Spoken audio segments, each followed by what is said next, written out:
Okay, welcome to stop number 3. So I picked this stop because back in March you could see where the stream is, but now that all the leaves have grown in, you can't, but you can hopefully come back later in the winter or next spring and see what I'm talking about. So one of the reasons why we wanted to protect Bacon Ridge Natural Area is a significant part of the headwaters of the South River. So the health of these streams affect the South River, which also affect the health of the Chesapeake Bay. And so over the last, centuries, things have changed on the landscape here, and everything that has happened on the land, either by farming or cutting down trees or even leaving the trees there, has affected what has happened down at the bottom of the hill, because water runs downhill, has affected the streams and the quality of that stream habitat. So these days there are dozens and dozens of eroding streams in Bacon Ridge Natural Area and the South River Greenway at large, which we will talk about later in another stop. But all of these streams are eroding, and there's a lot of theories on why, because it's in mostly forested habitat. Why is it eroding? There's not a lot of development. And so there are some theories out there. One is that the farms uphill eroded some of the soil, or a lot of the soil, downhill, and it filled up the stream valleys with legacy sediment. So farming and creating legacy sediments down at the bottom of the ravine is one theory, which is called legacy sediments.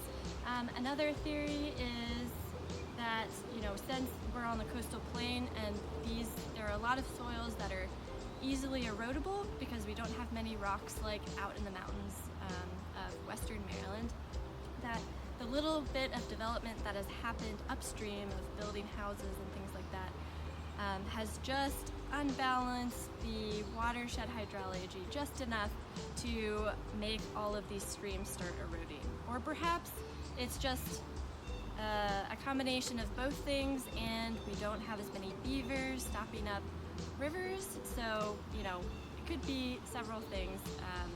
Watersheds are highly complex. And so when you have a big piece of land like this that has a lot of forest and a lot of eroding streams, everyone partners together and tries to work on it together to create more and more impact that they can have on such a beautiful area. So the U.S. Fish and Wildlife Service conducted stream restoration projects on a dozen small streams up at the very northern end of Bacon Ridge Natural Area to try and stop them from head cutting even farther and eroding even farther upstream.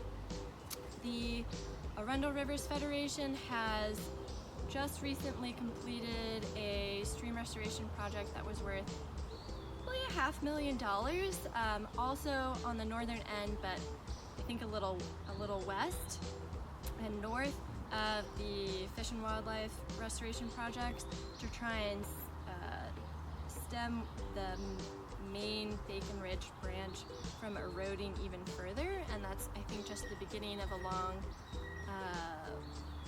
line of restoration projects to help the Bacon Ridge branch.